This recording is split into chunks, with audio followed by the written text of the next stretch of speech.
Hello, storytellers. Welcome back. Today, we're going to dive into something that comes up a lot in conversations about running tabletop role playing games, and that's soundtracks, props, and vibes. You've seen it, right? Either in person or online. The game runner who has playlists for every encounter, someone who shows up with maps, candles, character art, and maybe even costumes. Their their prep folder is like that. It's an inch thick. The whole table feels like a stage set in a production. And then maybe you've compared that to your own prep and thought, oh, wow, I'm not showing up with, I'm just, I'm not showing up with all that. I'm showing up with a notebook and dice, maybe my laptop if that's what I take notes on. That's fine. But am I doing this wrong? Is that what I should be doing? And then there's the big question: do soundtracks, props, and vibes really matter? The answer is yes and no.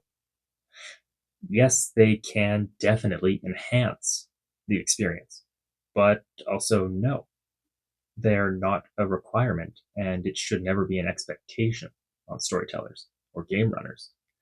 There's absolutely no shame if you don't use them at all. Your sessions can still be just as fun. So, before we get into it, welcome to Whispers from the Phylactery. I've been a game runner for 15 plus years, and I like to talk about role playing game design and play philosophy, the art of storytelling, hopefully in a way that's a bit more relaxing and feels more like a conversation at the gaming table. So, now that's over, let's get into what we're here for. Soundtracks, props, and vibes. Soundtracks and vibes, they might not always be required. Vibes are pretty good. You should have good vibes at the table. That one's different than the other two because it's just everyone coming in with a positive vibe, ready to play the game. Yeah. Ideally, everyone has that. Sometimes someone has a bad day, but for vibes, vibes are pretty easy. So, what can these three things add? Well, the positives. Props, music, and atmosphere do have power. It's not physical power, but it's tangible power. They work on us at an emotional level. A well timed soundtrack during a battle can ramp up the tension. Candlelight can set the mood for a horror game. Flashing lights, mindful of your players with potential epileptic um, systems or nervous systems, can really draw out the clap of thunder. A letter written in character and handed to your players can feel magical and like the world's alive. You're holding it, it's tangible. These things grab attention. They tell players, hey, this thing is special. They pull people they pull people deeper into the fiction and give them something to connect to. I'm personally very auditory based in my media. Um, and a fitting soundtrack will suck me into the world, or emotional music at the right time will tug at my soul. And honestly, above all, these things are fun. They are. As storytellers, we're also creative people. For some of us, making props and curating playlists scratches that creative itch. It's another way to world build, another way to express ourselves and share what we're making with our friends. So, yes, these extras can improve atmosphere and immersion. They can make memories. But, and here's the part that doesn't get said enough, they are not required. So, here's the truth: the core of a good game has always been the same.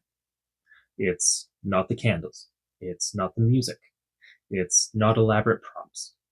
It's the people at the table, your friends, sharing a story, listening to each other, and making choices to further that story. The most cinematic, breathtaking campaign I've ever played in didn't have soundtracks, it didn't have props. It was just me and my friends engaged with the story and the characters as we all sat around the table in my friend's garage, snacking and being enraptured in what was happening. And on the flip side of that, I've seen games with carefully timed playlists and detailed terrain that completely fell flat because the GM wasn't listening to the players or the story didn't give them room to shine.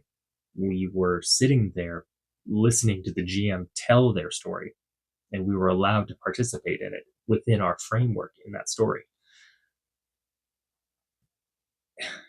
It was pretty, but the game itself was lackluster. And the truth is, I suppose it comes down to soundtracks and props are like seasoning. They can make a good dish incredible, but if the dish itself isn't solid, no amount of seasoning saves it. Like that episode of Seinfeld where, what was it, Frank was an army cook and there was meat that he wasn't sure about, so he just extra spiced it, and then a bunch of people got sick. Seasoning won't save something that's not good at the core. So if you're feeling like you're failing because you don't have a 50-hour playlist or resin cast miniatures, please don't. Your players come to play with you, not with your Spotify account or your Sirenscape account. Please ignore the cat walking through the door. But before I keep going, I'd like to take a moment just to ask you to like this video and consider subscribing if you haven't for more videos like this one. But chill over. Section 3, the problem. Here's where I think the problem really comes from. We live in an age, and I know I've said this in other videos, but it's an age where so much of GM advice is visual in snippets. Whether it's on YouTube, Instagram, TikTok, all filled with images of beautiful maps, handouts, miniatures, and elaborate game rooms. Some of the ones I've seen on YouTube, I've just been like, wow, that is amazing. I would love to have a room like that just to play games in and craft in. I can't, that's so expensive. But they're really impressive. It's inspiring, but it also creates pressure. The imposter syndrome effect. It can make people think, and I'm very guilty of this myself, if I don't run my games like that, it won't be good enough. People aren't going to have fun. And that's just not true. I have a video linked here. I still don't know which side it pops up on. And in the description, that talks about this exact problem and steps to work around it. Because it's big. It deserves its own video. But for now, immediately, remember, you're not streaming for an audience. You're not performing for the internet. You're running a game for your friends.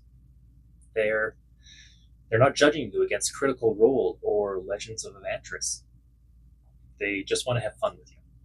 And if they are judging you against Critical Role or Legends of Evantris, it might be time to sit down and have a conversation with them, your group, about what they should expect from your game and if their playstyle meshes with yours.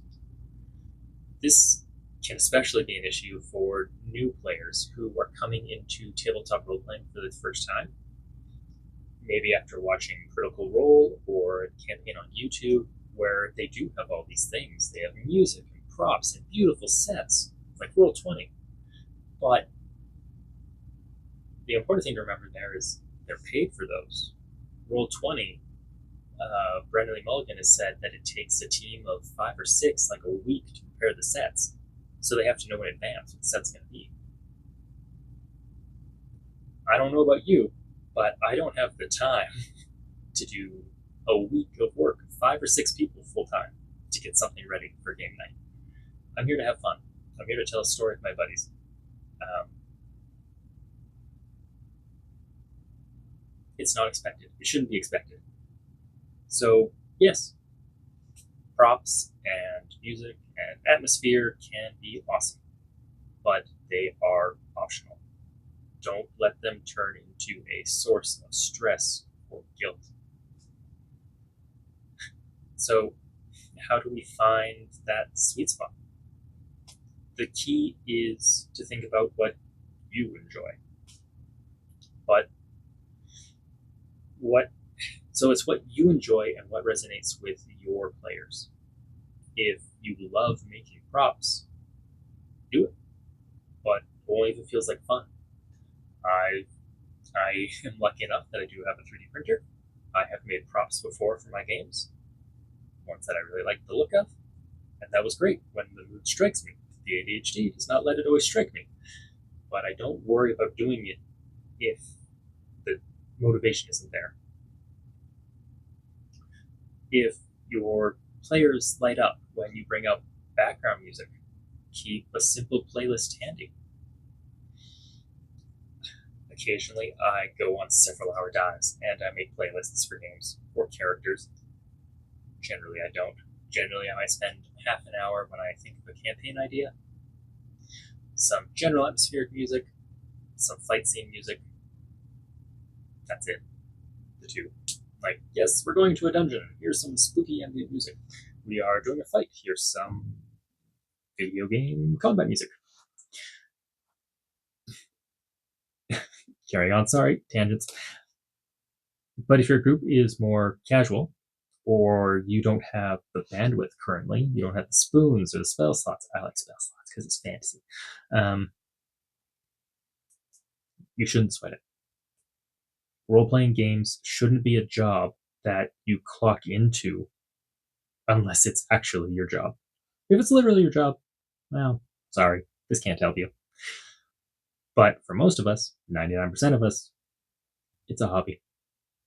So here is a proper practical tip.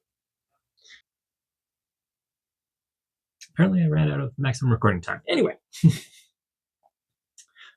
here's a practical tip. Try adding one small element and see how it feels. Maybe it's just a single song for the big boss fight. Maybe it's one letter written in character. If your group loves it, you can build from there. If not, no harm done. You for the song you spent 5 minutes. For a letter, it might take a little bit longer. But you did it once, it didn't work. All right, good to know. You don't have to worry about it later. In my most recent campaign, I added a few tracks while I was feeling motivated to do so. Nothing too out there, but a mood track when you're exploring the decrepit dungeon or combat music for fight scenes. And a solid place to borrow these from is video game soundtracks. Their music, especially AAA titles, is researched and designed to enhance the experience without it being so forward that it draws people away from what they're already doing, what's happening. I try to pick songs that don't have words in them for this reason, as if there's audible vocals in a song, I tend to get pulled out into the vocals. Another small tip: don't underestimate the verbal vibes. And what I mean by verbal vibes is the tone of your voice, pacing, and description can create mood. You don't need Spotify when a whisper and a pause can send chills down the table. So, final thoughts. Do soundtracks, props, and vibes actually matter? Yes, they can absolutely enrich a game. They can set mood, anchor memories, and spark creativity. But no, they are not necessary. The real magic has always been the people at the table, their choices, and the story that you build together. So if you love these extras, lean into them. If you don't, that's fine too. There is no minimum standard for being a good game runner. And at the end of the day, the only thing that really matters is, are you and your players enjoying the game? If the answer is yes, you're already doing it right. So thank you for spending time with me today, despite the technical glitch. If you enjoyed this conversation, check out some of my other videos where we dive into the craft of running the game and how to make the table a place of joy without burning yourself out. They should be popping up on the screen around now, and consider subscribing to get notified about new videos. And cat, dance. All right, see you in the next one, Story Jelly.